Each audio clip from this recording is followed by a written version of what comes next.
신발 다 입다더니 진짜네. 흉내만 내는 놈이 뭘 알겠냐만 이 칼날에 얼굴을 피가 뚝뚝뚝 떨어지는, 언제 가지고 애동일 순 없잖아요. 깨알같은 재미있는 포인트도 있었는데요. 안녕하세요, 마구아씨입니다. 신이 떠난 무당, 그 빈자리에는 과연 무엇이 남을까요? 네, 오늘은 그 잔인한 질문을 던지는 작가죠. 바로 성혜나 작가의 단편소설집 혼모노를 무당의 시선으로 리뷰해보려고 합니다. 제가 이 책을 읽게 된 계기는요, 배우이자 출판사 대표로 요즘 굉장히 활발하게 활동 중이신 박정민 씨의 추천사 때문이었는데요.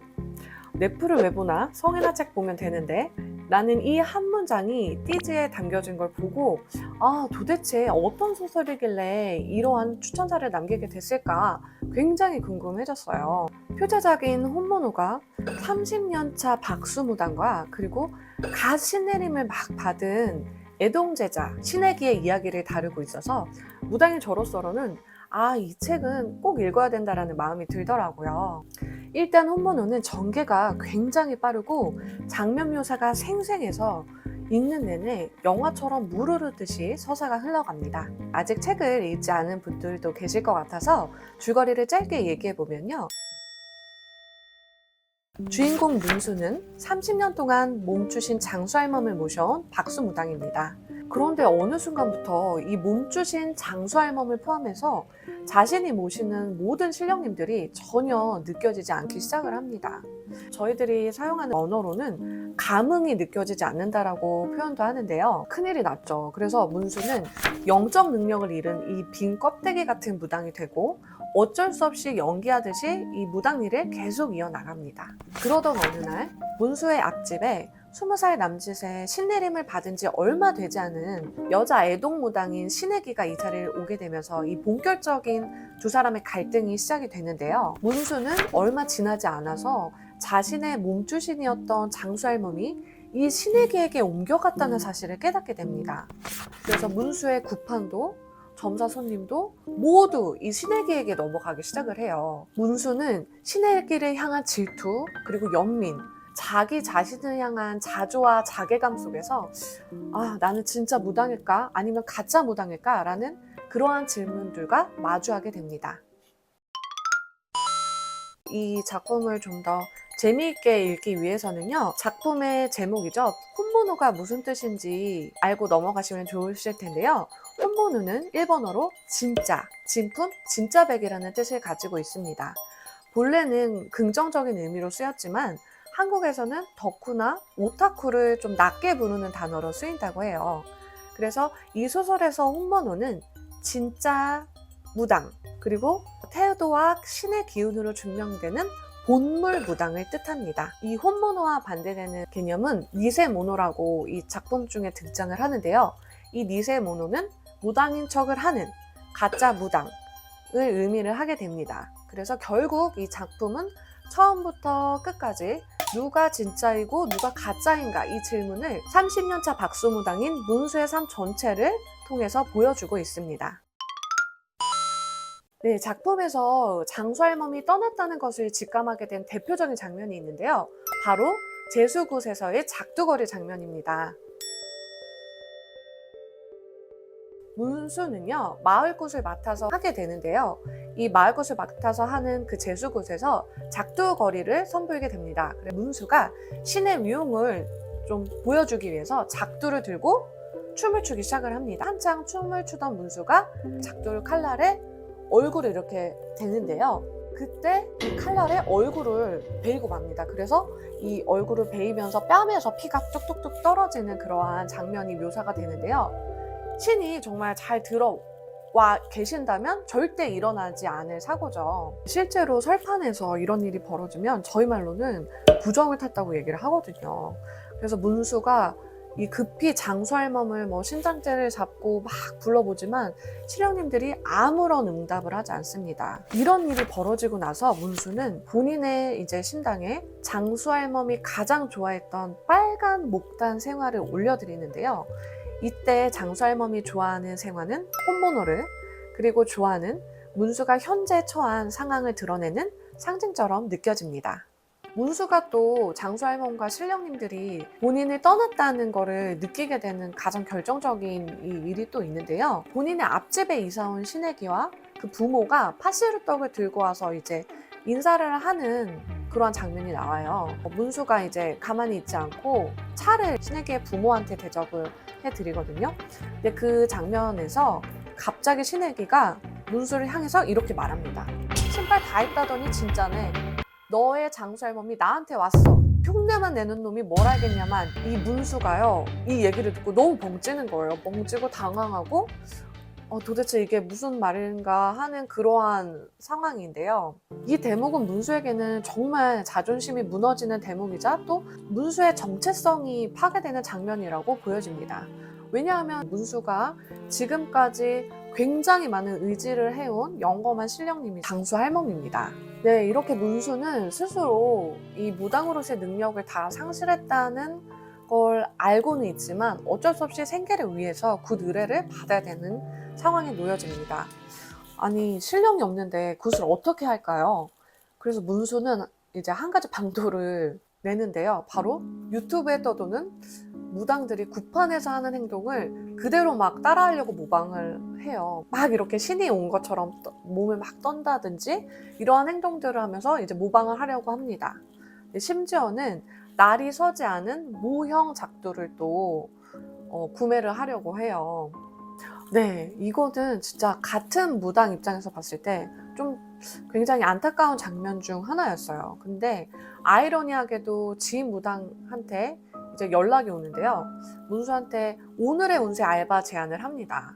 그런데 문수는요, 그거는 선무당이나 하는 짓이지 이러면서 거절을 합니다. 또 여기에서 저는 개인적으로 가짜와 진짜 사이에서 흔들리는 30년차 박수무당인 문수의 내면이 이 장면에서 좀 섬세하게 드러나는 부분이라는 좀 생각이 들었어요.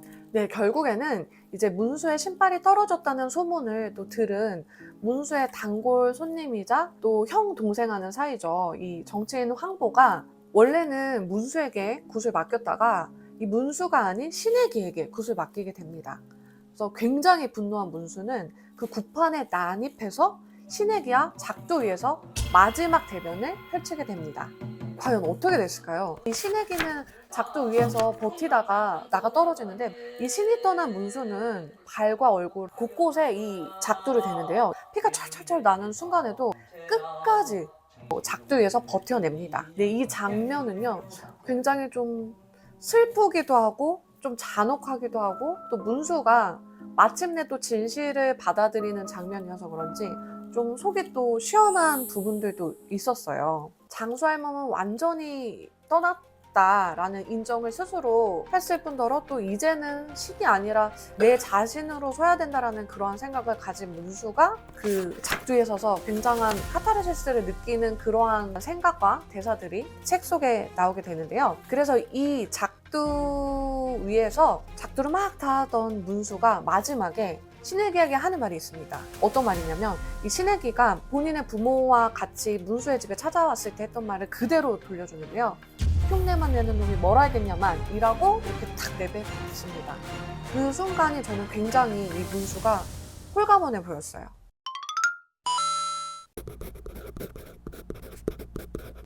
네, 없습니다. 무당은요, 신을 다른 무당과 공유를 할 수도 없고 나눠 가질 수도 없어요. 기본적인 원칙이라고 보시면 됩니다. 특히 소설에서 이 문수가 잃어버린 장수 할멈은요, 문수의 몸주신으로 등장을 하는데요. 이 몸주신의 경우에는요, 무당 개인의 이 조상때 신의 명패를 이어받아 모시는 분입니다. 그래서 이 무당의 줄력과도 이제 연결된 존재이기 때문에 이 타인에게 온 몸주신과 동일할 수가 없습니다. 따라서 이 작품 속에서 장수 할멈이 신혜기에게 갔다. 이러한 설정은 사실 소설적 장치로는 흥미롭지만 현실 무속 세계에서는 일어나지 않는 일입니다. 네. 저는 옛 구대인분들이 이제 연세가 좀 드시고 건강 문제로 더 이상 이제 신령님을 모시기가 어려워져서 태성굿을 하시는 모습을 봤는데요. 정말 그냥 눈물이 나지 않을 수가 없었어요. 네. 그때 느꼈던 감정은 정말 말로 다 담기가 어렵습니다. 왜냐하면 무당에게 신령님은 부모이자 형제이자 벗이자 그리고 결국 나 자신이라고 생각을 해요. 저는 수십 년 동안 이 나의 삶의 전체를 함께했던 이 존재와 헤어지는 것 자체가 이거는 신앙의 문제나 믿음의 문제를 떠나서 정체성이 끊어진다? 것에 가깝다고 저는 봐요. 신이 떠나는 순간은 아무래도 굉장히 깊은 상실로 다가오는 것 같습니다. 말 그대로요. 영적인 능력이 떨어지는 상태인데요. 본인이 모시는 신령님과의 교감에서 이제 보이고 들리고 느껴지는 것이 왜 우리 라디오나 이런 TV 소리 잡음처럼 굉장히 희미해지는 거예요. 그리고 정확도가 사라지는 상태라고 보시면 됩니다. 단순히 이제 기운이 약해진다가 아니라 신령님과 나를 이어주는 이 감각의 어떠한 선이 얇아지는 상태라고 표현할 수 있을 것 같아요. 무당에게는 아주 예민하고 사실 뼈아픈 변화죠. 네.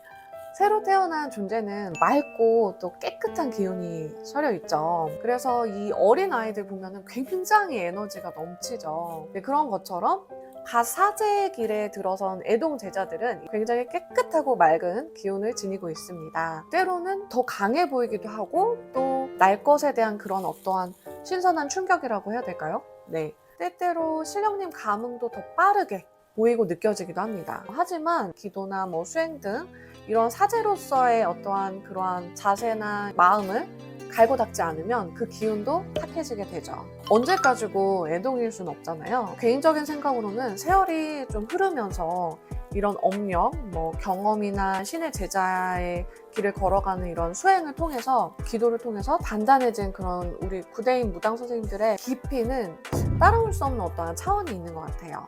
다시 말해서 애동 제자들은 어떠한 찬란한 새싹의 기운이고 고대인 분들은 뿌리 깊은 산처럼 흔들리지 않는 기운이라고 이렇게 좀 비유를 할 수 있을 것 같은데요. 둘의 결은 완전히 좀 다르다라고 보시면 될 것 같아요. 뭐가 맞고 뭐가 틀리고 뭐가 강하고 뭐가 약하고 이렇게 이분법적인 사고로 나누어서 생각은 하지 않아도 되실 것 같습니다.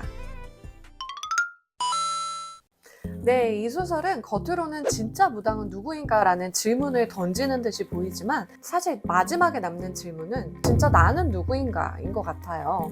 그래서 문수가 잃은 것은 구판도 손님도 명예도 아니고 바로 자기 자신에 대한 확신이라고 생각이 들었습니다. 그리고 이 확신을 다시 찾는 과정이 혼모노라는 작품 전체를 관통하고 있는 것 같아요. 우선 성혜나 작가의 표현력에 저는 정말 놀랐는데요. 소설 속 묘사나 문장들이 무교의 깊이를 모르면 구현될 수 없는 장면들이 굉장히 많아요. 예를 들면 굿 장면에서 굿판의 상차림, 굿의 목적에 맞는 어떠한 인물 구성, 그리고 오래된 만신과 애동 제자 사이에서 이렇게 오가는 어떠한 긴장감, 말투, 그리고 이 무당과 신도 사이에서 흐르는 미묘한 감정들까지 단순한 어떠한 작가의 상상이 아니고 굉장히 철저한 조사와 공부가 바탕이 된 이런 서술이라는 느낌이 강했습니다. 또한 작품 전반에서 이 진짜와 가짜의 경계를 끊임없이 흔들면서 이 혼모노 작품 속에서 독자를 작가는 시험을 하는데요. 이 모호함이 혼모노가 가진 가장 큰 매력이었다고 저는 생각이 들었어요. 이러한 부분들에서 나홍진 감독의 목성이라는 영화가 떠올랐는데요. 목성에서 천우희 배우가 맡았던 이 무명이라는 캐릭터가 있는데 보신 분들은 아시겠지만 영화를 보는 내내 무명이라는 인물은 선한 신인가? 아니면 악귀인가? 아니면 사람인가? 아니면 사람이 아닌가? 이러한 질문들이 끝없이 속으로 반복을 하게 되는데요. 그래서 혼모노도 마찬가지라는 생각이 들었어요. 소설을 따라가다 보면 30년차 박수무당인 문수의 신이 신에게 옮겨간 걸까?